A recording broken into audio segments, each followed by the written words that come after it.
For today's video, may umorder sa atin kanina ng money cake. Worth 5,500 siya. Ayan. Ang gusto niyang kulay, sa nakita niya, may inspiration cake na ako pinakita sa kanya. At yan nga ang nagustuhan niya, pati yung kanyang kulay. Ayan. Bali ang kulay na yan ay rose gold at saka white. Ayan, hindi ko na ipinakita kanina kung paano gawin yung paglulubog ng money cake, ng box sa cake. Kasi sa mga previous na ginawa kong mga videos sa aking vlog, meron na akong mga napakita na kung masusundan niyo yung aking mga ginawang videos. Ayan. Nagpapakinis tayo. Kasi gagamitan ko yan ng comb scraper. Ayan. Ayan. Isa yan sa nagpapaganda sa ating cake. Simple man, pero may mga design. Kagaya nga niyang comb scraper. Ayan. Gumamit tayo ng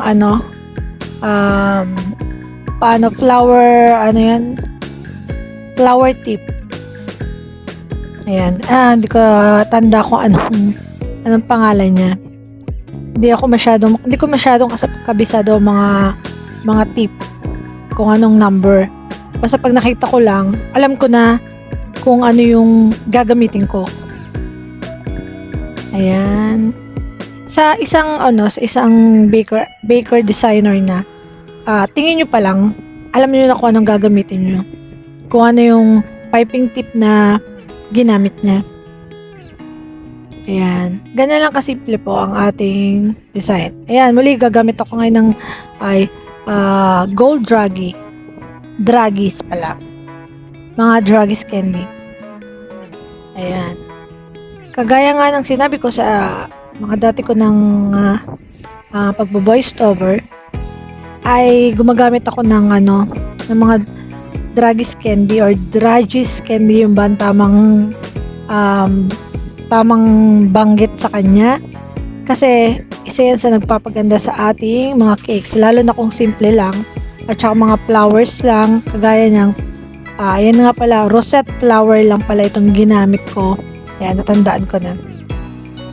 Ayan, naglalagay ako ng gold draggies kasi yan ang mas bagay sa rose gold. Ayan, tapos na.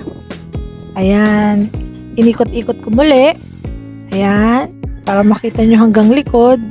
Gano'n siya kalinis, ka-smooth. Ayan.